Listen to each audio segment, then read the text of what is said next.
Mainly পুলিশের গুলিতে মৃত্যু, আন্দোলনে, রাজনৈতিক আন্দোলনে পুলিশের গুলি চালনা, পুলিশ দিয়ে দলদাসের মতো কাজ করাচ্ছে এই অভিযোগ বিরোধী দলনেতা থেকে শুরু করে পশ্চিমবঙ্গে ইদানিং সাধারণ মানুষগুলোও করে। দেবাংশু ভট্টাচার্য টিএমসির প্রবক্তা, সে এই জিনিসটাকে ডিফেন্ড করার জন্য কিছু কথা শুরু করে, কিন্তু ও বোধহয় ভুলে গেছিল যে ওর সামনে যে রয়েছে সে হচ্ছে শতরূপ ঘোষ। তথ্য দিয়ে শতরূপ এমন ভাবে বিষয়টা তুলে ধরেছে, আমাদের প্রত্যেকের উচিত শতরূপের এই তথ্যগুলো নেওয়া এবং সেগুলোকে, আমি বলছি না আপনি বিশ্বাস করুন, একটু যাচাই বাছাই করে দেখুন।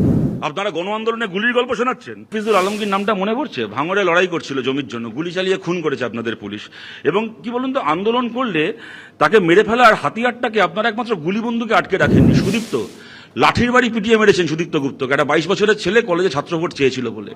মহিদুল মিদ্যা চাকরির দাবিতে গেছিল, পিটিয়ে খুন করলেন ছেলেটাকে। ছেলেটা রাস্তায় পড়ে বলল আমি আর বাঁচবনি, সত্যি ছেলেটা আর বাঁচল না। আপনার আনিস খানের নাম মনে আছে? রাত্রির বেলা এনআরসির বিরুদ্ধে আন্দোলন করছিল, রাত্রির বেলা পুলিশ পাঠিয়ে বাড়িতে বাবার সামনে থেকে টেনে নিয়ে গিয়ে ছাদ থেকে ফেলে খুন করেছিলেন।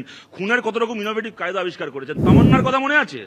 গুলি ফুলিতে আটকে ছিল না, ভোটে জিতেছেন। জয়টাকে উদযাপন করলেন কি, একটা 9 বছরের বাচ্চা মেয়ে শরীরে টিপ করে সকেট বোম ছিঁড়ে তামান্নাকে খুন করলেন।